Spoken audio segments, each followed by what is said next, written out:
I'm going to be talking a little bit in code today because if you watch my channel and you watch my live, yes. Is the plane going down? Are we gonna die? Why are you saying I'm sorry?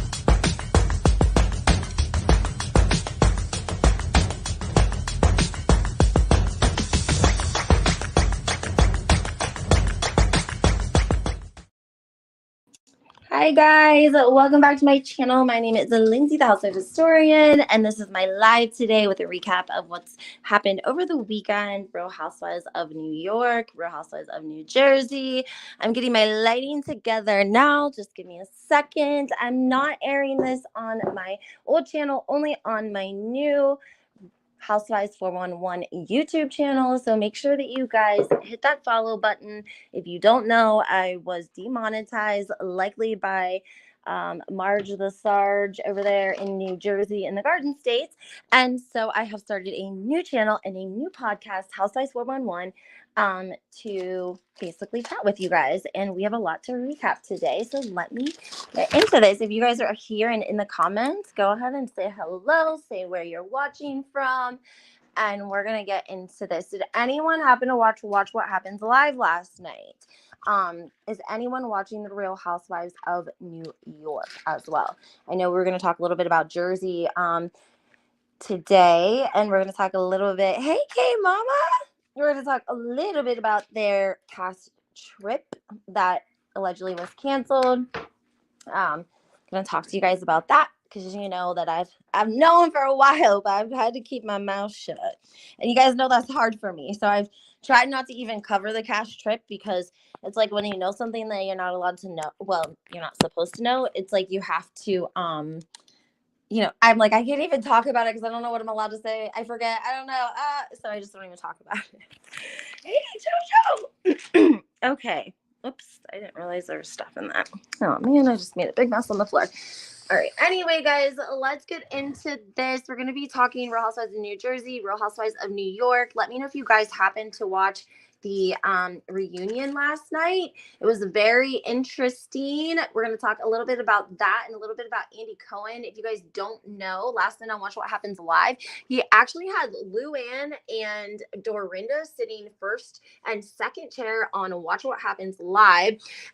Anyone that knows, Ramona was in the audience. Ramona was in the audience, which I find like unreal. I can't even believe she even sat in the audience, but she ended up leaving in the middle of the set. So I don't know what's going on. It just seems very, very strange that you air the first part of the Real Housewives of New York, the new, with the new ladies, you air the first part, and afterwards, typically in all situations, they have one of the ladies from the cast or both ladies from the cast on Watch What Happens Live. Why would you have two ladies that aren't on a cast anymore? It just doesn't make a lot of sense. If anyone knows what's going on with the Real Housewives of New York, please comment, DM me, email me. My email is housewifehistorian2022.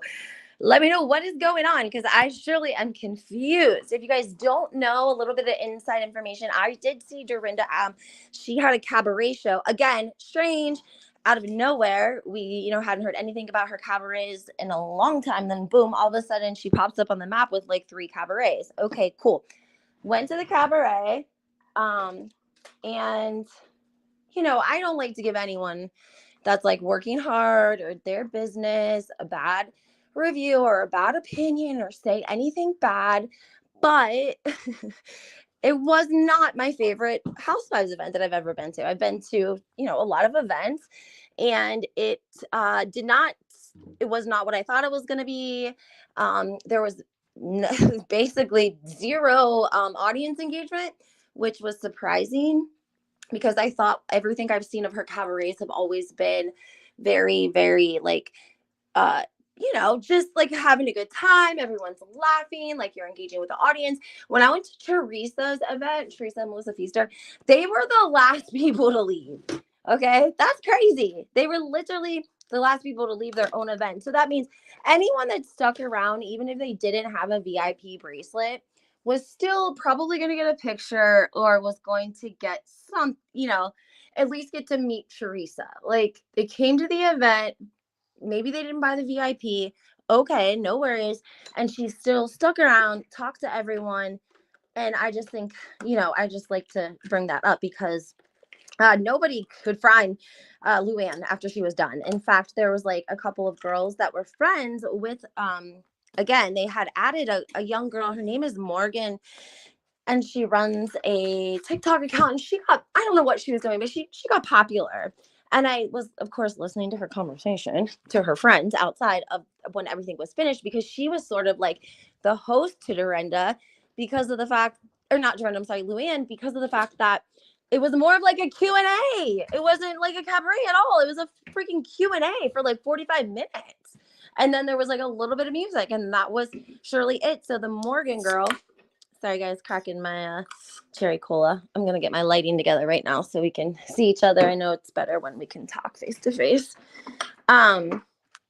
She was talking to her friends, and they were like, "Where's she at? Like, we want to talk to her. We want to meet Luann, And Morgan, the young girl who was hosting, she was like, "Oh, girl, I don't even know where she's at." She's like, when she's done, she just like disappears, sort of. And I was like, "Oh," in my head, thinking, "That's a little strange, isn't it?" Like, I don't know. That seems a little strange to me that you wouldn't come out and say hello. I mean, we were like in a casino style setting. So at Teresa's event, it was like more open. It was like an open floor plan. And they were like, I don't know, it was just different. But yeah. So Luann, that was a little bit of a disappointment. Then I saw Dorinda. I saw somebody in the comments. Okay, yeah. Here, let me get my camera on for you guys. Ah! Okay. Let me get a drink. I'm sorry. My throat. Yes, I saw Dorinda at Teresa's event. Disappointed. Did I say that disappointed or not before? I think I might have like slipped that in a while ago after I went to the event in one of my lives. I think I might have mentioned that I saw Dorinda when I was coming in, she was leaving. And there was like a fan. I didn't tell this part, so you guys are the first to hear it. But there was a fan like coming in or going out at the same time as Dorinda to Teresa's event. One, I think Dorinda was either there to check out like the location or to check out the production. Because if you guys notice, now Teresa and Dorinda and I think Dolores and somebody else are going to be in Atlantic City at Hard Rock Cafe. But I feel like Hard Rock Cafe would be putting that on. I don't know. So anyways, she was very not nice to the person that asked for the photo, Dorinda. And I don't even think she took a photo with them. Disappointing. You know what I'm saying? Like, I've been watching Dorinda for years. I've always rooted for Dorinda. I've always cheered for Dorinda. But I don't like snappy people. I don't like people that act better than other people. I can't stand that, right? I think that's why I love Teresa so much, because she's so humble. Her daughters are humble. Everyone that was like involved in that event was so humble and nice and took photos and like understood that the crowd's going to want to talk to them and engage to them and be excited to see them. And they're going to return that energy, right? I mean, so disappointing. And then again, Ramona left mid-set, which doesn't surprise me at all. Like, I can't believe they even tried to put her in the audience, to be honest. Andy Cohen's getting very sloppy. Something's going on. I can't put my finger on it, but something is going on. Now, also to let you guys know, Bethany Franco was in LA this weekend, and she was having lunch with the likes of Nene Leakes and oh guys, I'm so sorry. That was my low battery event. Nene Leakes and Larsa Pittman. That's why I don't think that those are all the people that are against Bravo. I know that Rachel was at the event and Nene was at the event, but I just don't know if I really think that all of these people are legitimately gonna go along with Bethany's idea to, take down Bravo, basically.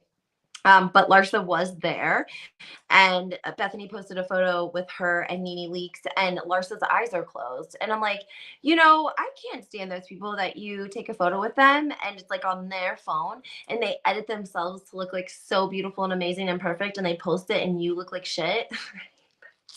I hate that. And that's what Bethany did. Then she did a TikTok video about how these like little bulls, I forget what they called them. Oh, yes, Denise Richards was there too. Thank you, Dominique. Yes, Denise was there as well. Bethany did a video of her, and she was like, "Hi guys, I'm wearing Chanel purse or Chanel dress, Chanel purse, Louis Vuitton shoes." She does like a little twirl, and she's like, "And I'm going to have lunch at the Beverly Hills with the girls." Then she posted a TikTok like the next day of her taking Brie to get like a yogurt bowl that cost $17. She does a 2.5 minute video on why this $17 yoga bowl is a ripoff. Like, you're trying to make yourself relatable. Excuse me. You're trying to make yourself relatable. Like, you're trying to expose a scam. Is that because you're scamming? Like, something. Oh, it was such a bad taste in my mouth. Like, Beth. And then she also had on, oh, she goes, that's the most important part. I forgot the most important part. She goes, actually, I have to write it down. Sorry, I didn't mean to give you guys a close up. She says, "I'm wearing Chanel purse, Chanel bag, yada yada yada yada yada." And she goes, "Lastly, I'm wearing a Rolex with a green face. Thank you, John Legend or John Mayer." And people were like, "John Mayer, John Mayer. What do you mean, John Mayer? Question mark, question mark, question." Like, of course you would, Bethany. Of course you would. Then somebody commented, "Oh, a green face gold Rolex is a $500 watch." I looked it up. No, it's not. It's like a $55,000 watch if you want a men's, and I found it as cheap as $23,000 for a woman's gold Rolex with a green face. Okay, so John Mayer, come on now. We all know John Mayer and Andy Cohen are like, but like besties, best friends. Yes, they are best friends. I know it's hard to believe, but it is. John Mayer was actually at the baby shower that Andy Cohen had in Beverly Hills, the crazy one where Lisa Rinna and Kyle were like dancing on the tables. If you guys remember, yes, that wedding or that baby shower John Mayer was actually at. I have to start at the beginning. I don't know who she is that listens. Hi, Deb. I was talking about Bethany. Bethany was in LA. She was doing a event with some ladies that are affiliated. It looks to be affiliated with Bravo. Maybe, maybe not. Larsa was there. Nene Leakes was there. Denise Richards was there. There were a lot of names there, but I don't know if these are names that are actually going to go up against Bravo because like Larsa still has a standing contract. Denise, she just filmed for the Real Housewives of Beverly Hills this season coming up. So something is really a myth to me on what is transpiring with Bravo. We saw an article that Vanity Fair is going to be probing into Bravo's practices. And then I also wanted to tell you guys, this is bullshit, bull crap too. Sorry, I forget I'm not on my podcast. Ariana, first of all, a couple of things about Vanderpump Rules. There was a photo that was taken from outside the cookie shop. I don't know when it was taken, but the cookie shop was not open, and they were making claims that the girls on Vanderpump Rules were actually lying about their little cookie shop. And we did get confirmation, and filming was caught by a live streamer. So that photo's circulating, letting you guys know Vanderpump Rules, those girls definitely have their little cookie shop and they are filming for the show. Now, Ariana came on. She's doing damage control. This is how you know she's working hand in hand with Bravo. She does a Q&A somewhere, TikTok something, and says that Bravo gives you a 2-drink minimum. Listen to this. This is so funny. This is hilarious, actually. This is like what somebody that's lying. She said Bravo has a 2-drink minimum for that. For this supposed to be for Vanderpump Rules. This is not for the Real Housewives. Everyone thinks that it's the same standard across the board. It's not. Number one. Number two, 2-drink minimum, and then Bravo stops paying. I don't believe that. That's definitely not how it is with the ladies. She said also Bravo will make you Uber or Lyft if you drink. I 100% believe that. But with the Real Housewives, they actually offer them a car because they're housewives. So they say, Kyle, you're going to be filming with Lisa. You're going to go to Lisa's house. You're going to talk to Harry. You guys are going to have dinner. Do you think you're going to be drinking? Do you want a car? And Kyle can say yes or no. That's why they always are featured in like SUVs and such, especially on Beverly Hills. So they're not Ubering their housewives. They're not putting the housewives in a Lyft. Okay, guys? Like, I know that we like to think that Vanderpump Rules, because it's production, you know, because it's coming from the network and Bravo, they're not going to have the same standards that Housewives have. Different production, different, you know, just like they don't all have the same cast trips. Even within the franchise, um, everything is not checkerboard. You know what I mean? Groovy, where's the video so I can watch who got it together? I'm sorry that I can't share with you guys. I wish that I could, but part of why my other channel got shut down, well, not shut down, but demonetized, was they were saying I was reusing content, and you cannot take content from anywhere and post it onto YouTube. Even if I wanted to give you like a photo of a receipt of some kind and put it right here, I can't even do that. So if you want to see Ariana's video, I think that you would best bet would be going to Instagram. I know Bravo_Boo. She posted it very quickly.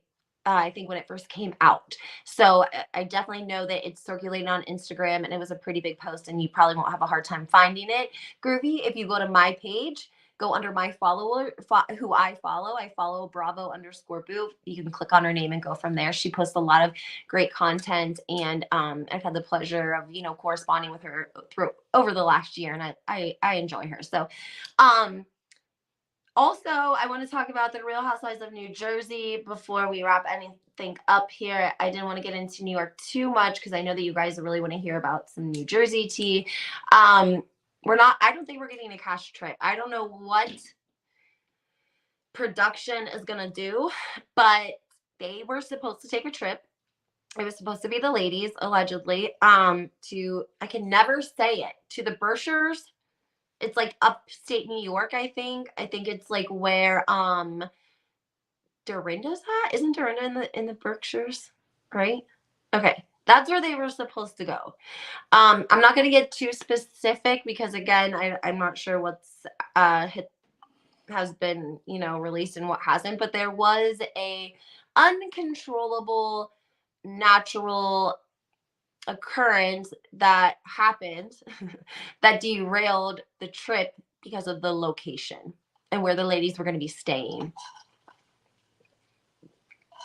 And I think that they were trying to give production an opportunity to come up with something, but I don't think they did. And that's disappointing. That's kind of actually scary because of the fact that production is just throwing their hands up in the air. Like, no cash trip. They got 3 new girls. 3, guys. We didn't even know about 3. I mean, we knew about Tiffany. She was the Sports Illustrated model that had the 2 children. She was really pretty. There's another girl named Kayla. I think her and her husband do like they're into like weight loss and lifting and like training. And I think that they have some sort of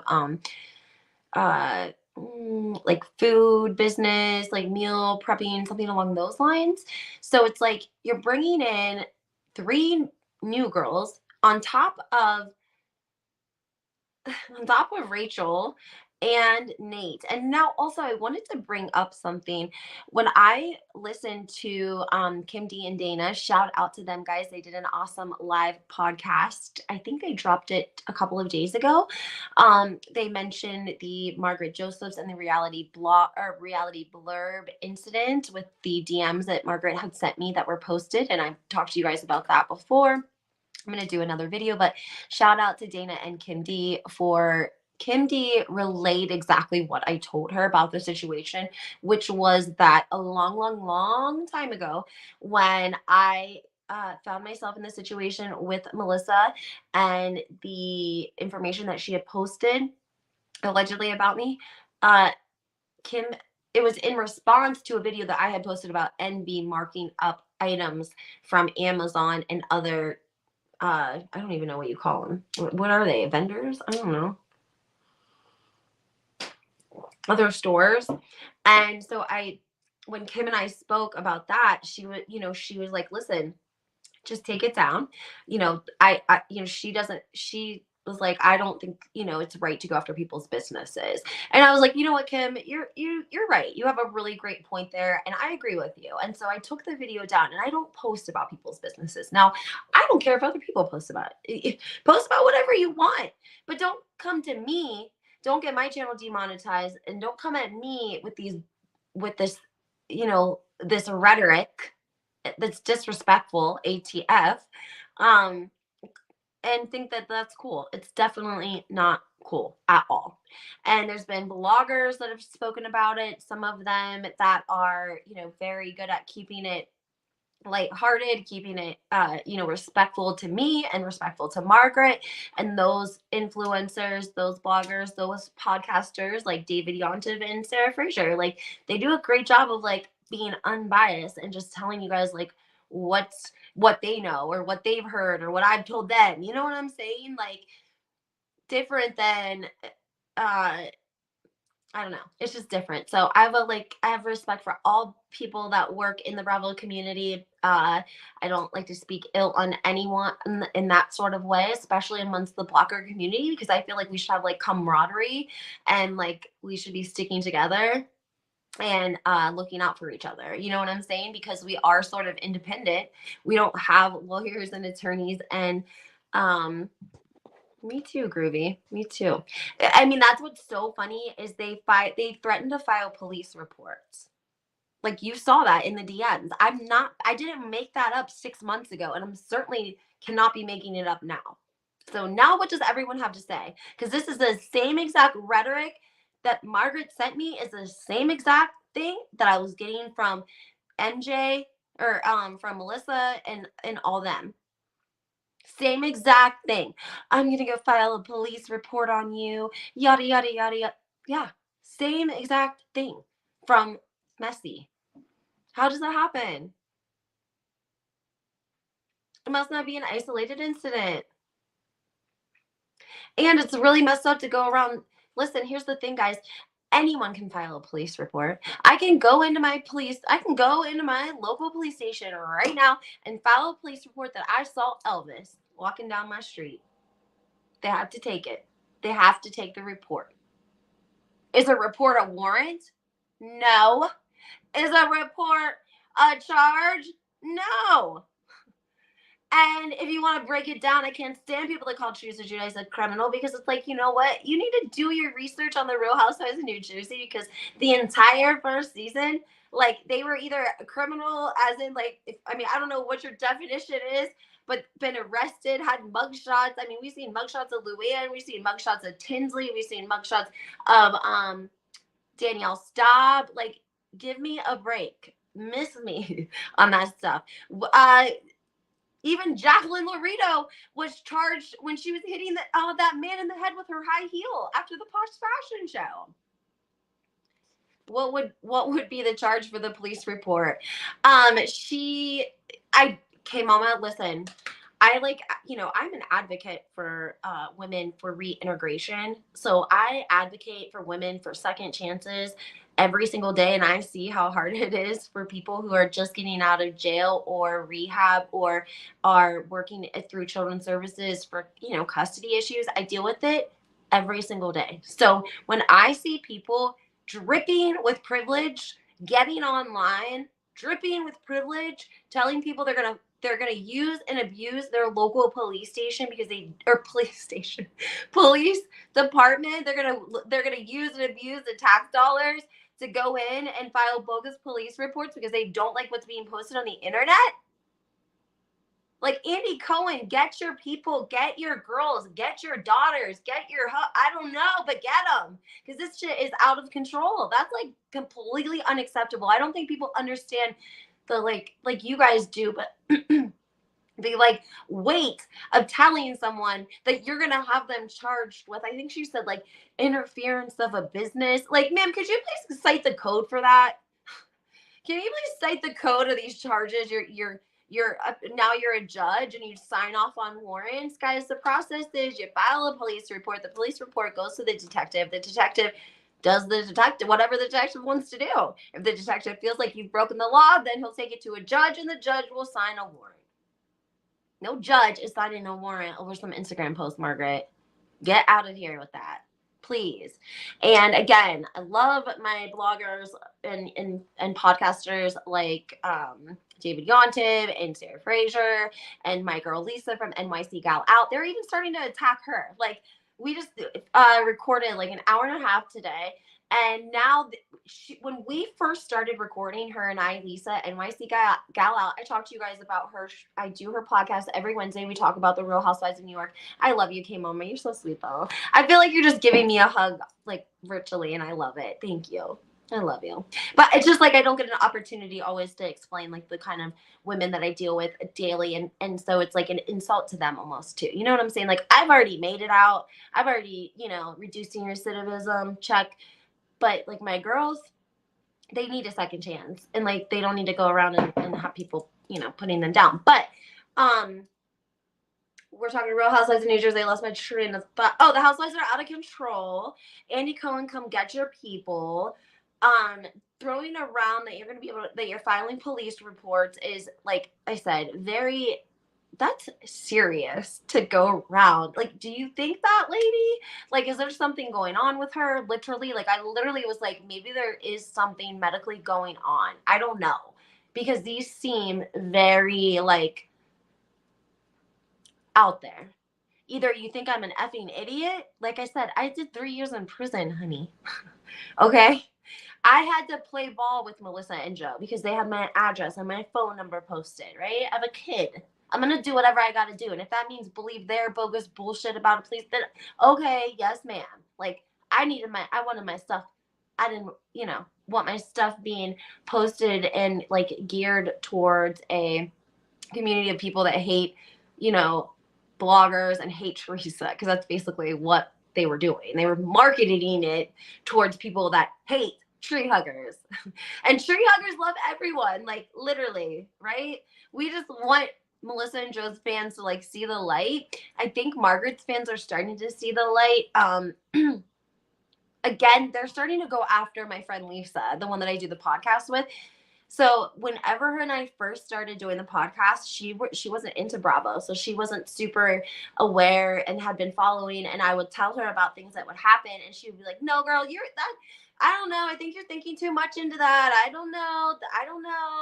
And now she told me I'm right because her rating went down on her podcast, as did Sarah Fraser. So they're on there. They have their people on there leaving bad reviews, leaving, low stars, emails after emails after emails.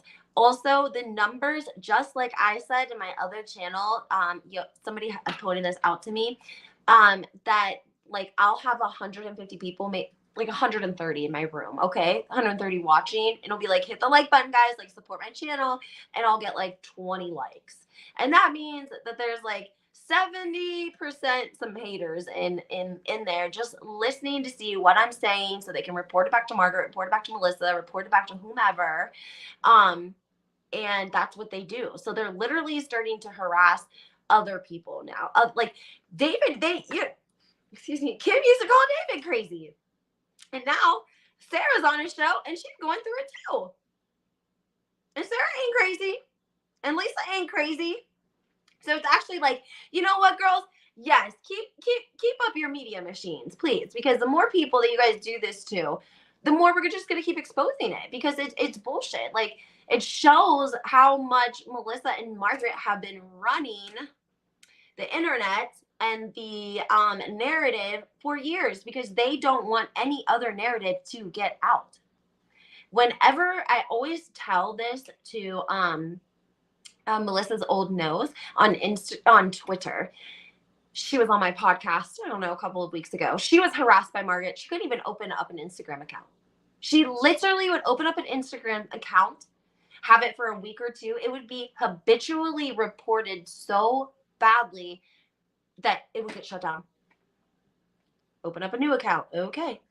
Of course, Margaret's onto it because she's using her name. She's using Melissa's old nose. You know what I'm saying? Like, well, she was using Gabriella because that was her real name, but Margaret was DMing her all kinds of crazy DMs too. So this is what they run to people, and they just pray to God that you believe what the bullshit that they're feeding you, and they pray to God that they can somehow get something on you, find something on you to make you shut up, so that they can do whatever and say whatever they want to do. They've had the internet on lock because of the fact that Teresa has been busy living her life. I always say this, that the Judice's headlines and their federal charges and case and trial, that didn't happen overnight. That was a long process. That was like a couple of seasons, right? And then she went away. Then she came home. Then he went away, So she wasn't on the internet. She was at home with her kids, right? Because she didn't know if she was gonna have to leave them or not. And then she ended up having to. So you don't care about what's on the internet. When you're dealing with things like that, you don't care about the internet. So Melissa was able to get online and really sort of run a narrative with people and bloggers and fans, whatever she wanted, because there was nobody out there to challenge it. There was nobody to say that's not true. There was nobody to say you were selling fake Chanel. Your Bentley dealer was on America's Most Wanted. Like, you run with crooks. Like, there was nobody to question their rhetoric. So now it's probably been since I'd say like a little bit over a year that there has been a shift, because before, and I always say, go back to my old videos on my old channel and go back and watch my old videos on New Jersey. You will see in the comments, you don't have to watch them, just look at the comments. It will be all shit towards me just because I read an article about how they didn't pay their maid, right? Like, literally, people would come after me. So there was definitely one-sidedness. It definitely gave Melissa an opportunity to sort of put in lock relationships, build relationships with bloggers, with fans, with people online, and help her really fuel that media machine of like what she wants to be out there on the internet. And so Margaret has been able to do the same as well, because Teresa has been busy raising her daughters. Joe went away for 3 years. She was paying back all of that restitution by herself, guys. You don't have time to be on the internet peddling like this shit. You know what I'm saying? Like, she was like doing big girl things. She didn't have time. So Margaret was able to do whatever she wanted to do online as well, which was trash Teresa. And she would do it through different websites, and she would talk to, his ex and get information and drop these videos and run with it, because there was really nobody to challenge it, because Teresa and Louis, really, there wasn't an online presence from them. Maybe one of the girls would say something, but there was no online presence from Teresa or Louis or anything like that. It was just, they were able to run wild with their bullshit. Like, I don't understand what Margaret's mad about. She just came out with brushes from Walmart. Like, when I checked her line, she was selling used shirts. I'm not joking, dude. I'm not joking. She's literally selling her used shirts on Walmart website. But she did have brushes that came out in 2021, and she has new brushes out now because she did a treacherous video in a room that I don't know who decorated. I said, who decorated? Did Giselle come down from Potomac and give you the paint swatches for that room? It was like maroon on pink meets Pepto-Bismol throw up. I was like, oh my God. Then it looked like she pulled out the oldest, whitest tee she had, probably because none of her clothes fit her because she's so damn slender, and put that on and put a little braid in it and did a video again. I'm like, Margaret, where are your people? I need y'all to spend a little bit of money on like your PR. That's another thing I wanted to tell you guys about. Lisa, my friend Lisa, who I told you is like getting some hate now. Pretty much, she did a video explaining about Tom, because Lisa has a background in marketing. Lisa is NYC Gal Out. Lisa is she hosts me every Wednesday. We talk New Jersey and New York on her podcast, NYC Gal Out. And she did a video on who Tom was, and the fact that she considered that he was probably more like a personal assistant, like getting their coffee, making reservations, getting them, comps and free stuff like that. And I don't know what else she said in this TikTok, but it must have been powerful enough that it pissed Melissa all the way off. Melissa's latest podcast that she drops is with Joe Gorga. But if you go to the end of that podcast, you will hear her address this. She addresses Tom issue, addresses my friend Lisa's podcast. Basically, she says it without saying it. And she said, and Joe reminds us that Tom is like family. Now, if you guys don't follow me on Instagram, like a week ago, I posted a spotlight, which is a newspaper out of the Hamptons, and Tom was featured in the newspaper. So it gave a little bit of a description of what Tom does, like with PR, how he got started, yada, yada, yada. And he says he started out PR by running Real Housewives social media. I highlighted that and posted, but I don't think anyone really realized what he was saying. You know, he represents Margaret, he represents Jackie Goldschneider, he represents Jen Fessler. And here's my next question. How are Margaret and Jackie going to be fighting if they have the same PR person? How does that work? Who is your PR going to pick? Come on, Jackie. I need you to get your life together. I need you to think. You're a smart woman. Like, hello.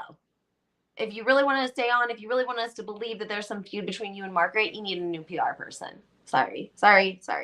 And if you guys don't know, Tom's also the one who allegedly took the rumor. Well, not a rumor. He claims he saw it.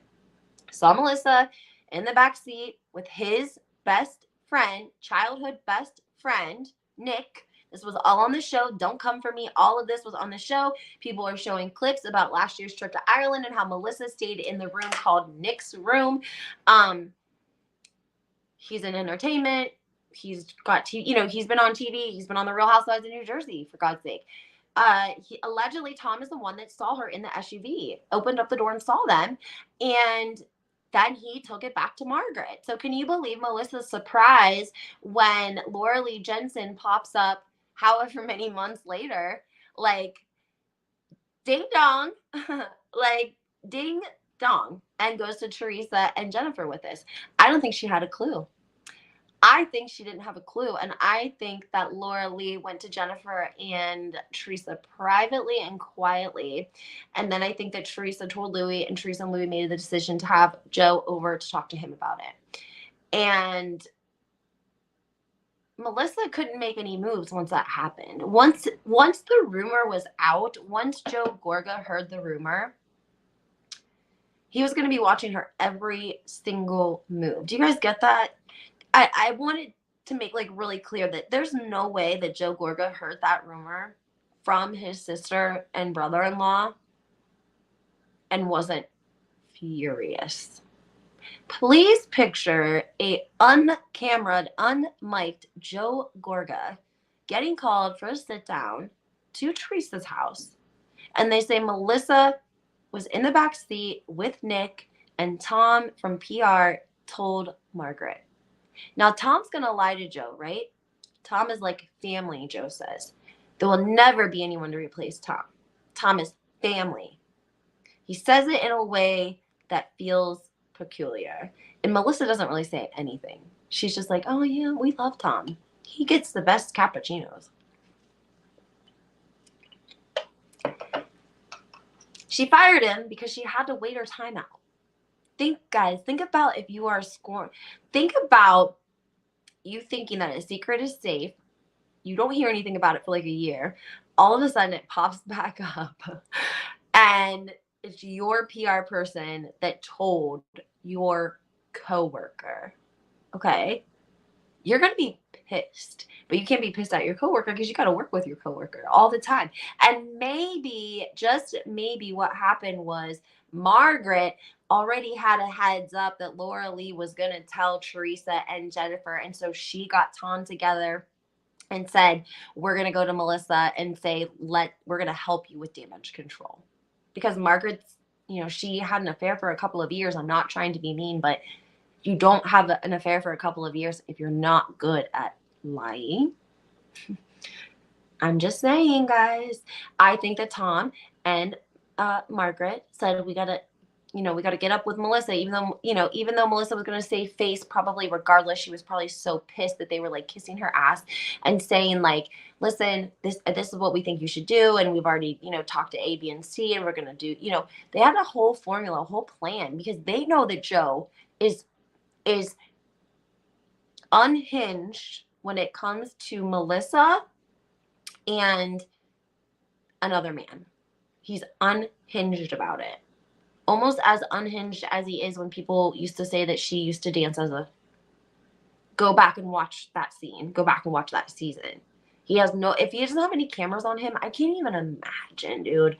I would be like probably scared of him. I'm not even joking. I would legit be scared of him. I would be. I kind of actually might be a little scared for her, actually. I don't know. I'm just saying, like, I think that he was furious. I don't think he laughed it off. I think that they want us to think that, but you can tell in certain incidences, especially like when they were recording and talking poorly about my friend Lisa, like that you can feel it. If you're listening, you can pick up on it, right? And one of those is at the end of her episode where they're talking about Tom, they're talking about PR, and just the way Joe's like, Tom is family to us. Like, he's loyal.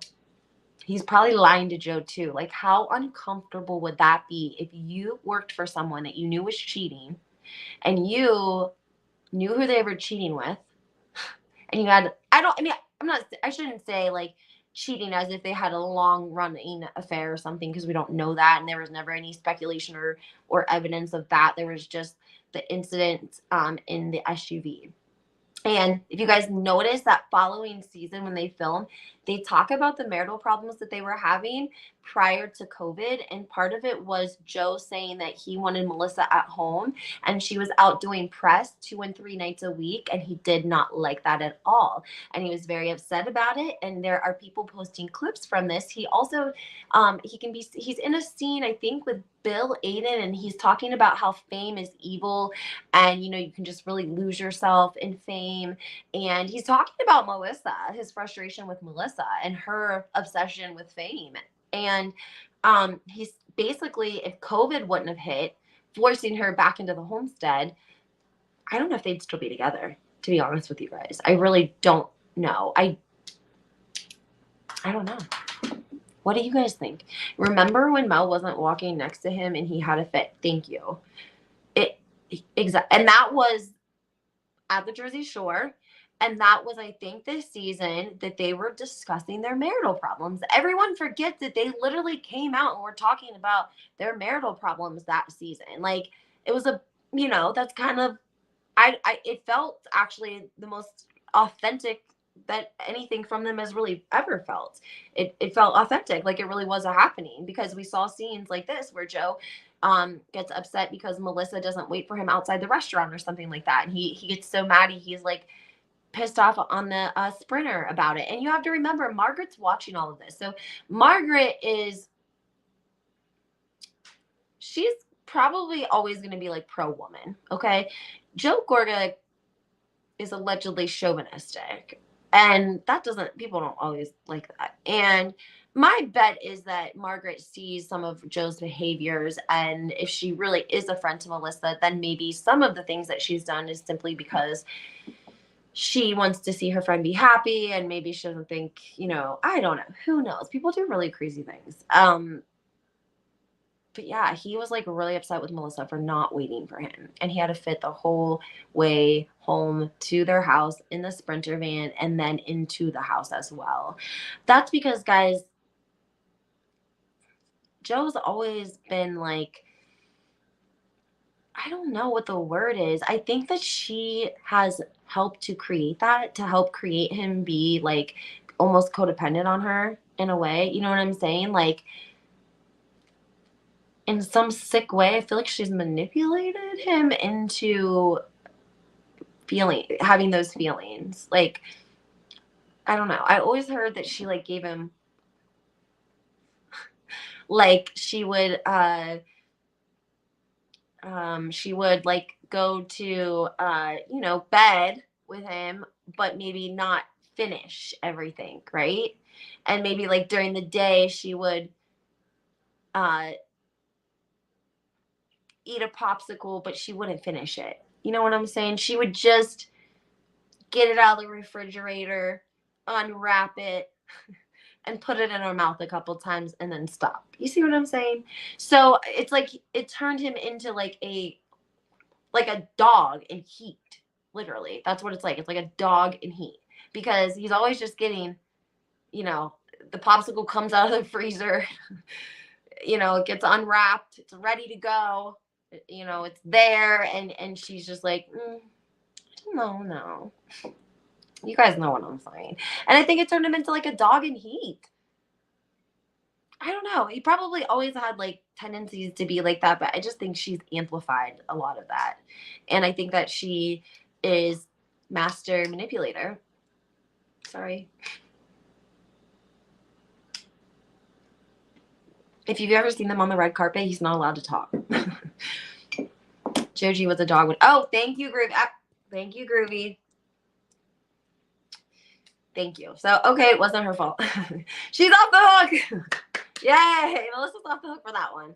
She's off the hook. But I don't think, like I said, I think she might have amplified things sometimes. Regardless, there's also a video going around of their son in these pajamas that's like a skeleton, and it has like a popsicle. So it's like a pajama, one piece, and like it's a skeleton, and then it has a popsicle, like a hard popsicle, just swinging like this in the video. And Joe Gorga's like laughing, and of course he posts it. Like, why did you do that? Because you knew people were going to be offended by that. Like, because if it's offensive or not, it's so borderline offensive that somebody's going to find it offensive because it's you, Joe. Come on, like. And I feel like Melissa, I don't know, she probably is like, go ahead, bury yourself. Like, I'm ready to divorce you. Yeah, post it, please. Get canceled so I can like get out of here. I don't know. I'm just saying, like, she doesn't help him ever. If he's getting trashed, she could get. If it's her, she's going to be over there doing what she can do to like get it, get with the blogger, get with the person and figure out something. But yeah, for sure. It's like she doesn't, it's like she's setting him up. Like, why would you post that? What? Like, why don't you have like a circle, like a setting where it's only to like your family? You know what I mean? Like, because only you guys find, humor in some of the things that you guys find humor in, right? Like, get it with your family. Get Melissa, get her 2 sisters, and all of her first cousins and their spouses, and get in a little Instagram private account or something. I don't know, but like, you're offending people. And you're going to colleges. Allegedly, he went to Antonia's college and for like parents' weekend, and was like, hanging out and doing keg stands, and people were commenting that there were like underage people allegedly. He was like drinking. I don't know.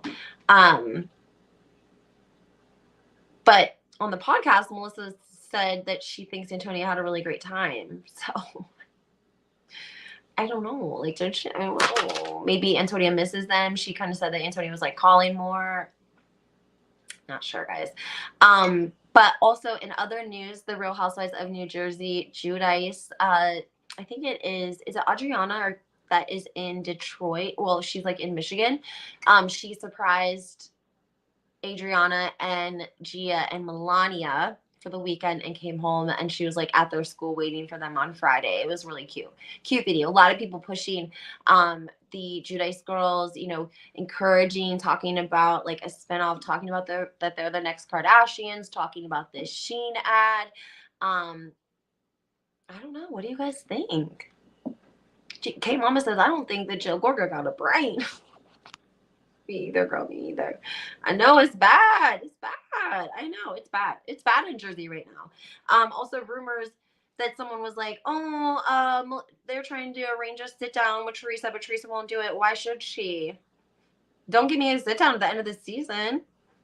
Bye. You got all these new people running around. Also, allegedly, this was during Dana and Kim's podcast.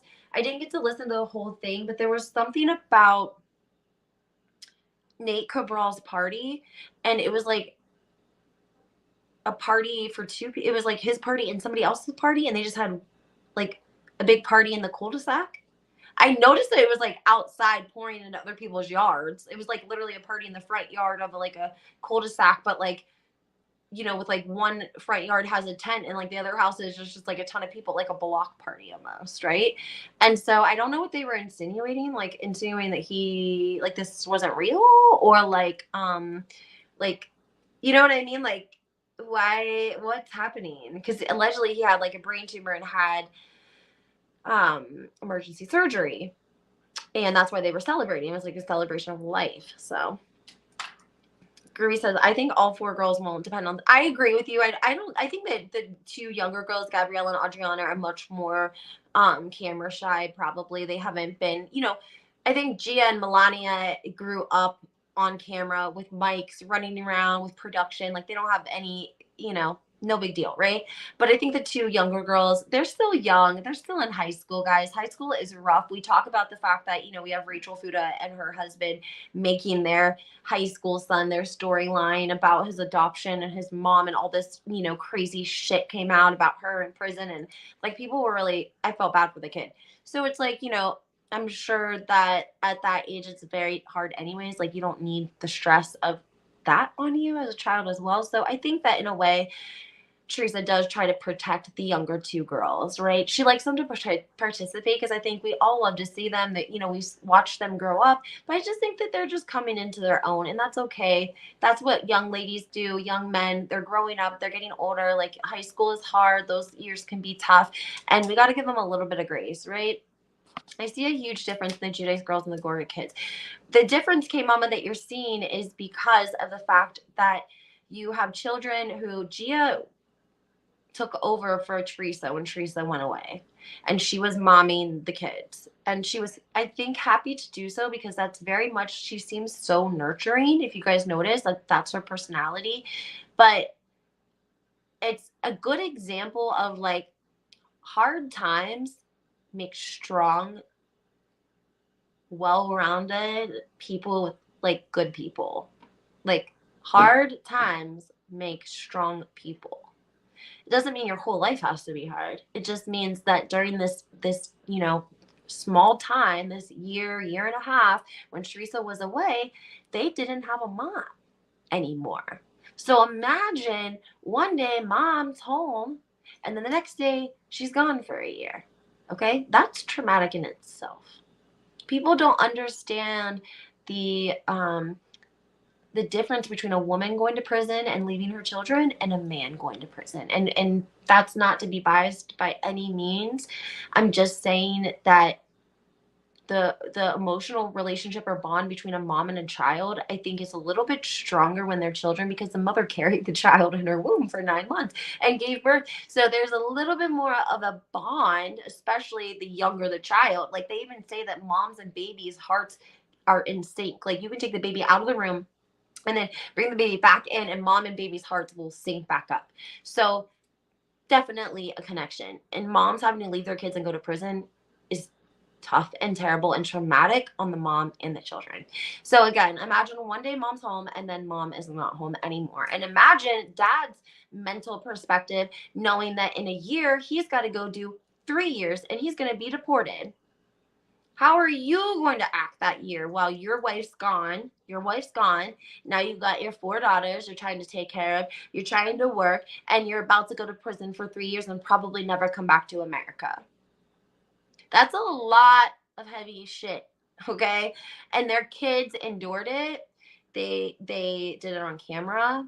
They love their mother more than anything in this world. Like, I don't know how Teresa does it, but I'm like, I want to make sure that my daughter loves me when she's a teenager and gets in her 20s. I'm like, I don't know how Teresa does it. Her daughters love her so much. And I don't know. I just think that they definitely had a different growing up. But I think that, it's okay. It's hard times aren't always a bad thing. If they are, but there can be good that comes from the bad. And the good from that was like the humility with Gia and Melania, the way they treat people. They're so kind. Melania working with, children. Like, these kids are really, really outstanding. But they had some special circumstances that they endured. And that contributed to their personalities and their moral compass and the women that you see today. Had they not had that experience, They very well might be different children. Could be very, very different children. So, all right, guys. Well, I gotta hop off here. But it's fun chatting with you guys. Thanks for hopping over. I love Groovy. Groovy says, and now I don't want anyone saying same. You guys know I did a podcast about it because I felt like it was so outrageous and atrocious, and so also outrageous and atrocious that nobody was like coming to her daughter's defense. It's like, okay, all the other kids are safe from Bravo, right? We don't talk about the kids in any other franchises or even in this franchise except for Teresa's daughters. Like they're fair game. Joe disturbs me more than Melissa. I really do believe he was a terrible son to his parents. I think that there could be some issues going on there too, Deb. You know. I mean, you're not going to keep everyone happy. People want to hate on Teresa all the time, but it's like, come on, leave her kids alone. Like, don't come for her kids. Her kids are like actually probably the best, some of the best kids out of the Bravo franchise, right? Like, seriously, that we've seen grow up. And, Melania, what she does with her time and, the spare time working with children, they're autistic. And like the time that Gia is now putting into I think she already graduated college. I was like, damn, that was quick. Oh my God. Has it been 4 years or did you do it in 3? Like, some kids can take college classes in high school. But now she's focusing on her legal avenue. Because I talked to her about it when I seen her. Because I thanked her for her, dedication to the legal and judicial community for seeing an injustice and trying to do something about it, right? Because there is special circumstances for people that are deported, like Joe, where he could come back for a special occasion, basically. But for whatever reason, those don't seem to be applying. So, but yeah. All right, guys, well, make sure that you guys like my video, like this channel, subscribe, go to my new Housewives 411 podcast, give it a listen, give it a review, email me any questions or concerns at housewifehistorian2022@gmail.com. Check me out on Lisa's NYC Gal Out. She did the video that originally got Melissa talking about her. She took down, but she did another one recapping what was said and what happened. So, yeah, you guys can listen to what she was saying about Tom, the assistant, and why Melissa was so mad. It's crazy. All right, guys, have a great Monday. Bye.